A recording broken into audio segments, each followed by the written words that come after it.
53rd GST Council meeting. Let us read between the lines what are these broad announcements and what will be the consequential effect. The first one, waiving of interest and penalty when the show cause notice has been issued under section 73. So the announcement says that when in cases of non-fraud, that is when the cases where the show cause notices have been issued under section 73, if the tax has been paid by 31st of March 2025, then there will be complete waiver of interest and penalty for the disputed period 1718, 1819 and 1920. The question which arises now is that when the tax has been paid fully during the investigation process, it could be under protest, it could be by way of coercion, etc. In those circumstances also, the question which arises whether the benefit under this announcement will be available. The second aspect which has been announced is very heartening and interesting. It also resolves various writ petitions which we have been arguing before several courts, and the issue is with respect to section 16 subsection 4. The provision provides to bar and the credit in terms of stipulated timelines, which means that if you do not avail the credit as per the timelines prescribed under section 16.4, then you cannot avail the credit. We had challenged this in several courts and the matter now is before the Supreme Court. The GST Council in a very pragmatic manner has addressed this issue for 4 financial years, 1718, 1819, 1920, 2021. And the announcement says that if the credit has been availed up to 30th of November 2021, these credits will not be denied. The two questions which arises is that when the credit has been availed after this specific date, whether the dispute under the jurisdictional writ courts would continue. Second, what happens to the subsequent years? If this benefit has been given to the first 4 years, will this benefit be in some way extended to the subsequent years as well, maybe with some time limits in mind? The third announcement is with respect to the litigation policy and the monetary limits so as to reduce the government litigation.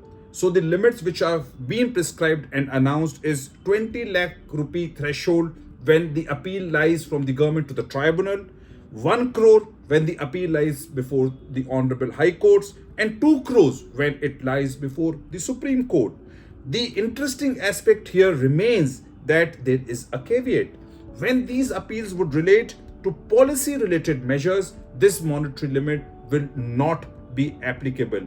And it is interesting to note that the taxpayers can always opt to file an appeal even if the amounts involved are in whatever range. The fourth announcement is with respect to the maximum pre-deposit while filing an appeal. We've been arguing before courts that the right to litigate is my fundamental right, and I think to that extent GST Council has provided some sort of relief. The maximum amount which is required in terms of the absolute numbers to file an appeal has been reduced both from the CGST perspective and the state perspective, and hence now the higher tax amount limits which have been prescribed have been reduced, which means that the taxpayers will have to bear a smaller brunt in terms of the maximum amount prescribed with respect to the pre-deposit amount. The fifth announcement is with respect to the time limit prescribed for filing the appeals before the tribunal. We know that the government is in the process of filing these tribunals, and we had before various high courts had gone and filed writ petitions with respect to these timelines, wherein the high courts had directed that the timelines will be decided from the time these tribunals are being formed. Today, interestingly and pragmatically, GST Council has addressed this issue in light of various decisions of high courts to prescribe a time period of 3 months. The net result is this, that the taxpayers will not have to bother about the time limit for filing of these appeals.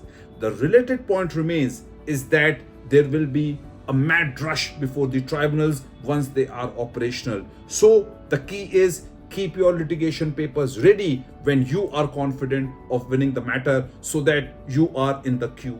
The sixth announcement is with respect to the small taxpayers, where the timeline extension has been announced with respect to GSTR 4, and this has been extended from 30th April to 30th June, which means that the small taxpayers will have 2 months extra to comply with these deadlines. The seventh announcement is with respect to the change or the proposed amendment to the rules with respect to interest.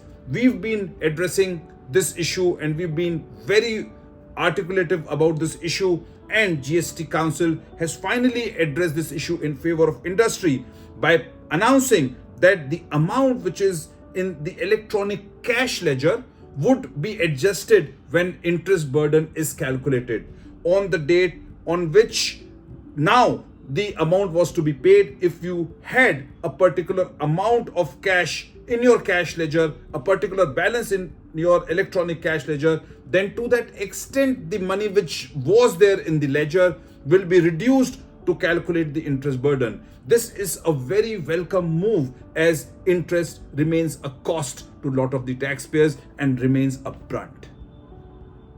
The eighth announcement is with respect to the functionality, and this provides with respect to GSTR 1A. If the reporting has been missed by the taxpayer in GSTR 1 for the current tax period, then before filing of the GSTR 3B return, GSTR 1A comes into play, and these misses of GSTR 1 could be filed in GSTR 1A. This shows the endeavor of the GST Council to provide for ease of doing business, to provide ease in terms of the compliances. And again, this is a very, very important move with respect to the compliances which are required at the end of the taxpayer. The ninth interesting announcement is with respect to the rolling based on the Aadhaar-based authentication. Now, what will happen is when you are opting for registration, etc., the Aadhaar card will come into play. It will be applicable in a phased manner or will be implemented in a phased manner. Now, what are the repercussions? The repercussions are that there have been a lot of cases, alleged cases of fake invoices before the GST authorities. Now, when the registration will be linked to the Aadhaar card, there will be lesser chances of these fake transactions happening. And hence, I think it is a good move from the perspective of tracking this revenue leakage on the count of fake invoices. Yet another welcome move. The 10th important announcement is with respect to the Fitment Committee, the legal committee apprising on the rates. While we understand that the rate rationalization in terms of the rates will still take some time, but the GST Council has again addressed a lot of important issues which were important from the perspective of ambiguity and tax certainty. The GST Council announcement today pertains to the tax at 12% with respect to the milk cans, 12% with respect to all carton boxes and cases, corrugated and non-corrugated, of paperboard or paper. The rate reduces to 12%.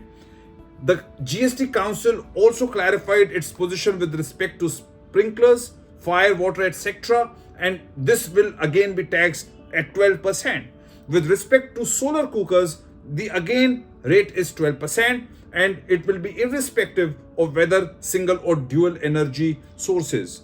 With respect to services, interestingly, there have been certain services provided by the Indian Railways which were taxed. These have now been exempt, and hopefully the passengers will get the benefit of this exemption. Interestingly, another category of service is with respect to the hostel accommodation by the students. Interestingly, there are two aspects and conditions to it. One, the monetary, and secondly, the duration of stay. So if a student stays for a continuous period of 90 days and for that accommodation pays in terms of value 20,000 per person per month, then to that extent there is an exemption provided.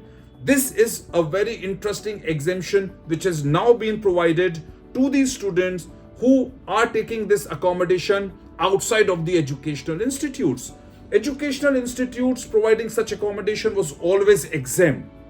The GST Council has now unanimously agreed to go forward and provide this exemption to students when they are opting for this accommodation even outside the educational institutes. The value and the number of days have to be both kept in mind.